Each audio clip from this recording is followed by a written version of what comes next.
ओम शांति। 28/5/2020 के बाबा के महावाक्य हैं। बाबा कहते, मीठे बच्चे, देही अभिमानी बन बाप को याद करो तो याद का बल जमा होगा। याद के बल से तुम सारे विश्व का राज्य ले सकते हो। प्रश्न है, कौन सी बात तुम बच्चों के ख्याल ख्वाब में भी नहीं थी जो प्रैक्टिकल हुई है? उत्तर है, तुम्हारे ख्याल ख्वाब में भी नहीं था कि हम भगवान से राजयोग सीखकर विश्व के मालिक बनेंगे, राजाई के लिए पढ़ेंगे। अभी तुम्हें अथाह खुशी है कि सर्वशक्तिवान बाप से बल लेकर हम सतयुगी स्वराज्य अधिकारी बनते हैं। ओम शांति। यहाँ बच्चियाँ बैठती हैं प्रैक्टिस के लिए। वास्तव में यहाँ संदली पर बैठना उनको चाहिए जो देही अभिमानी बन बाप की याद में बैठें। अगर याद में नहीं बैठेंगे तो वह टीचर कहला नहीं सकती। याद में शक्ति रहती है, ज्ञान में शक्ति नहीं है। इसको कहा ही जाता है याद का बल। योग बल सन्यासियों का अक्षर है। बाप डिफिकल्ट अक्षर काम में नहीं लाते हैं। बाप कहते हैं, बच्चों अब बाप को याद करो। जैसे छोटे बच्चे माँ बाप को याद करते हैं ना, वह तो देहधारी हैं। तुम बच्चे हो विचित्र। यह चित्र यहाँ तुमको मिलता है। तुम रहने वाले विचित्र देश के हो। वहाँ चित्र रहता नहीं। पहले पहले यह पक्का करना है, हम तो आत्मा हैं। इसलिए बाप कहते हैं, बच्चे देही अभिमानी बनो, अपने को आत्मा निश्चय करो। तुम निर्वाण देश से आए हो, वह तुम सभी आत्माओं का घर है। यहाँ पाठ बजाने आते हो, पहले पहले कौन आते हैं, यह भी तुम्हारी बुद्धि में है। दुनिया में कोई नहीं जिसको यह ज्ञान हो। अब बाप कहते हैं, शास्त्र आदि जो कुछ पढ़ते हो उन सबको भूल जाओ। कृष्ण की महिमा, फलाने की महिमा कितनी करते हैं, गांधी की भी कितनी महिमा करते हैं, जैसे कि वह राम राज्य स्थापन करके गए हैं। परंतु शिव भगवान आज आदि सनातन राजा रानी के राज्य का जो कायदा था, बाप ने राजयोग सिखाकर राजा रानी बनाया, उस ईश्वरी रस्म रिवाज को भी तोड़ डाला। बोला राजाई नहीं चाहिए, हमको प्रजा का प्रजा पर राज्य चाहिए। अब उसकी क्या हालत हुई? दुख ही दुख, लड़ते झगड़ते रहते हैं, अनेक मतें हो गई हैं। अभी तुम बच्चे श्रीमत पर राज्य लेते हो। अद्वैत राज्य था, दो थे नहीं जो ताली बजे, उसको कहा ही जाता है अद्वैत राज्य। तुम बच्चों को बाप देवता बनाते हैं, फिर द्वैत से दैत्य बन जाते हैं रावण द्वारा। अभी तुम बच्चे जानते हो, हम भारतवासी सारे विश्व के मालिक थे। तुमको विश्व का राज्य सिर्फ याद बल से मिला था, अब फिर मिल रहा है, कल्प कल्प मिलता है, सिर्फ याद के बल से। पढ़ाई में भी बल है। जैसे बैरिस्टर बनते हैं तो बल है ना, वह है पाई पैसे का बल। तुम योग बल से विश्व पर राज्य करते हो। सर्वशक्तिवान बाप से बल मिलता है। तुम कहते हो, बाबा हम कल्प कल्प आपसे सतयुग का स्वराज्य लेते हैं, फिर गंवाते हैं, फिर लेते हैं। तुमको पूरा ज्ञान मिला है। अभी हम श्रीमत पर श्रेष्ठ विश्व का राज्य लेते हैं। विश्व भी श्रेष्ठ बन जाता है। यह रचता और रचना का ज्ञान तुमको अभी है। इन लक्ष्मी नारायण को भी नहीं होगा कि हमने राजाई कैसे ली। यहाँ तुम पढ़ते हो, फिर जाकर राजाई करते हो। कोई अच्छे धनवान के घर में जन्म लेते हैं तो कहा जाता है ना, इसने आगे जन्म में अच्छा कर्म किया है, दान पुण्य किया है। जैसा कर्म ऐसा जन्म मिलता है। अभी तो यह है ही रावण राज्य। यहाँ जो भी कर्म करते हैं वह विक्रम होता है, सीढ़ी उतरनी ही है। सबसे बड़े ऊंच से ऊंच देवी देवता धर्म वालों को भी सीढ़ी उतरनी है। सतो रजो तमो में आना है। हर एक चीज नई से पुरानी होती है। तो अभी तुम बच्चों को अथाह खुशी होनी चाहिए। तुम्हारे ख्याल ख्वाब संकल्प स्वप्न में भी नहीं था कि हम विश्व के मालिक बनते हैं। भारतवासी जानते हैं कि इन लक्ष्मी नारायण का सारे विश्व पर राज्य था। पूज्य थे सो फिर पुजारी बने हैं। गाया भी जाता है आपे ही पूज्य आपे ही पुजारी। अब तुम्हारी बुद्धि में यह होना चाहिए। यह नाटक तो बड़ा वंडरफुल है। कैसे हम 84 जन्म लेते हैं उनको कोई नहीं जानते। शास्त्रों में 84 लाख जन्म लगा देते हैं। बाप कहते हैं यह सब भक्ति मार्ग के गपोड़े हैं। रावण राज्य है ना, राम राज्य और रावण राज्य कैसे होता है यह तुम बच्चों के सिवा और कोई की बुद्धि में नहीं है। रावण को हर वर्ष जलाते हैं तो दुश्मन है ना। 5 विकार मनुष्य के दुश्मन हैं। रावण है कौन, क्यों जलाते हैं, कोई भी नहीं जानते। जो अपने को संगम युगी समझते हैं उनकी स्मृति में रहता है कि अभी हम पुरुषोत्तम बन रहे हैं।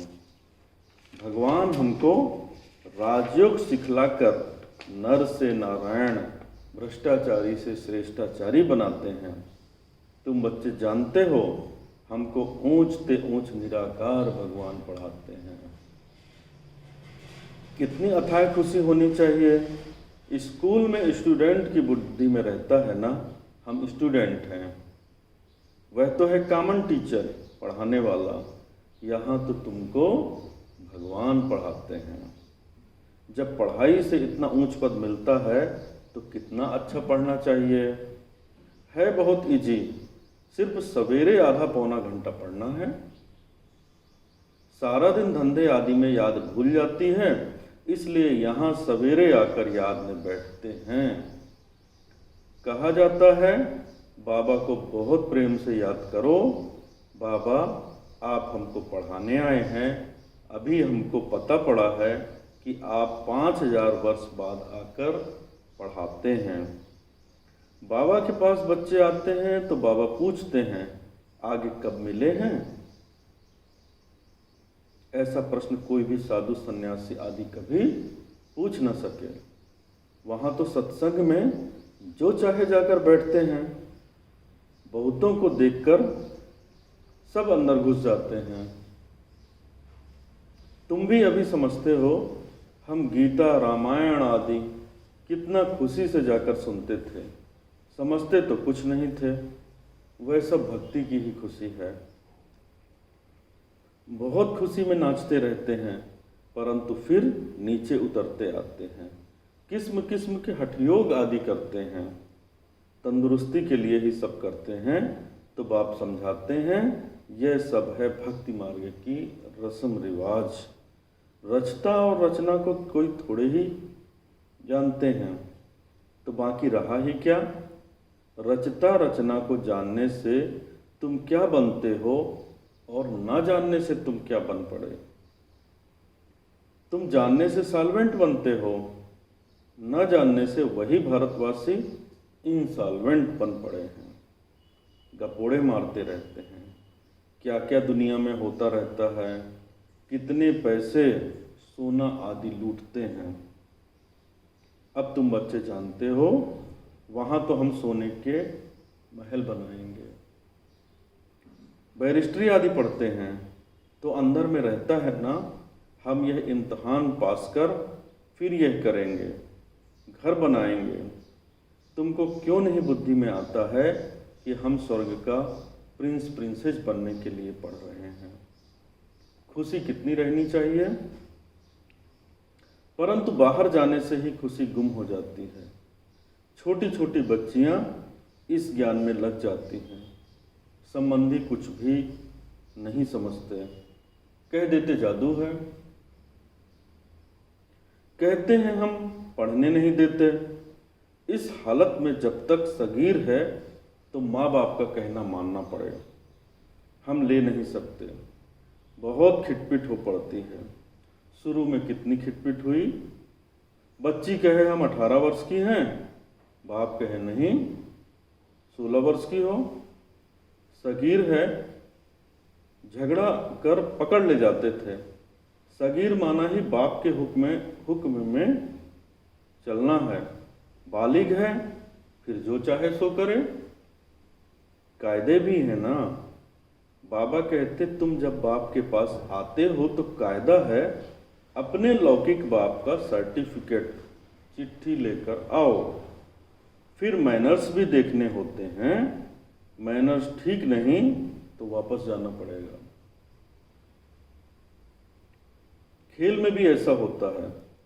ठीक नहीं खेलते तो उनको कहेंगे बाहर जाओ।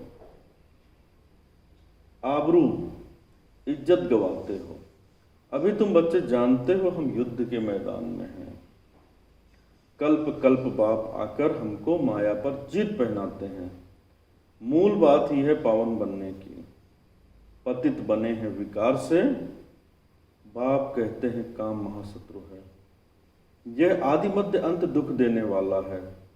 जो ब्राह्मण बनेंगे वही फिर देवी देवता धर्म में आएंगे। ब्राह्मणों में भी नंबरवार होते हैं। समय पर परवाने आते हैं। कोई तो जल मरते हैं और कोई फेरी पहनकर चले जाते हैं। यहाँ भी आए हैं। कोई तो एकदम फिदा होते हैं, कोई सुनकर फिर चले जाते हैं। आगे तो ब्लड से भी लिख कर देते थे, बाबा हम आपके हैं। फिर भी माया हरा लेती है। इतनी माया की युद्ध चलती है। इनको ही युद्ध स्थल कहा जाता है। यह भी तुम समझते हो। परम पिता परमात्मा ब्रह्मा द्वारा सभी वेद शास्त्रों का सार समझाते हैं। चित्र तो ढेर बना दिए हैं ना। नारद का भी मिसाल इस समय का है। सब कहते हैं हम लक्ष्मी अथवा नारायण बनेंगे। बाप कहते हैं अपने अंदर में देखो हम लायक हैं। हमारे में कोई विकार तो नहीं है। नारद भक्त तो सब है ना। यह एक मिसाल लिखा है। भक्ति मार्ग वाले कहते हैं हम श्री लक्ष्मी को वर सकते हैं। बाप कहते हैं कि नहीं, जब ज्ञान सुने तब सदगति को पा सकें। मैं पतित पावन ही सबकी सदगति करने वाला हूँ। अभी तुम समझते हो बाप हमको रावण राज्य से लिबरेट कर रहे हैं। वह है जिस्मानी यात्रा। भगवान वाच मन मना भो। बस इसमें धक्के खाने की बात नहीं। वह सब हैं भक्ति मार्ग के धक्के। आधा कल्प ब्रह्मा का दिन, आधा कल्प है ब्रह्मा की रात। तुम समझते हो हम सब बीके का अभी आधा कल्प दिन होगा। हम सुखधाम में होंगे, वहाँ भक्ति नहीं होगी। अभी तुम बच्चे जानते हो हम सबसे साहूकार बनते हैं तो कितनी खुशी होनी चाहिए। तुम सब पहले रफ पत्थर थे, अब बाप सिरान मतलब धार पर चढ़ा रहे हैं। बाबा जौहरी भी है ना। ड्रामा अनुसार बाबा ने रथ भी अनुभवी लिया है। गायन भी है गांव का छोरा। कृष्ण गांव का छोरा कैसे हो सकता है। वह तो सतयुग में था। उनको तो झूले में झुलाते हैं, ताज पहनाते हैं। फिर गांव का छोरा क्यों कहते। गांव के छोरे से हम ठहरे, अभी सुंदर बनने आए हो। बाप ज्ञान के सिरान पर चढ़ाते हैं ना। यह सत का संग कल्प कल्प कल्प में एक ही बार मिलता है। बाकी सब है झूठ संग। इसलिए बाप कहते हैं hear no evil so see no evil और टॉक नो इविल। ऐसी बातें मत सुनो जहां हमारी और तुम्हारी ग्लानि करते रहते हैं।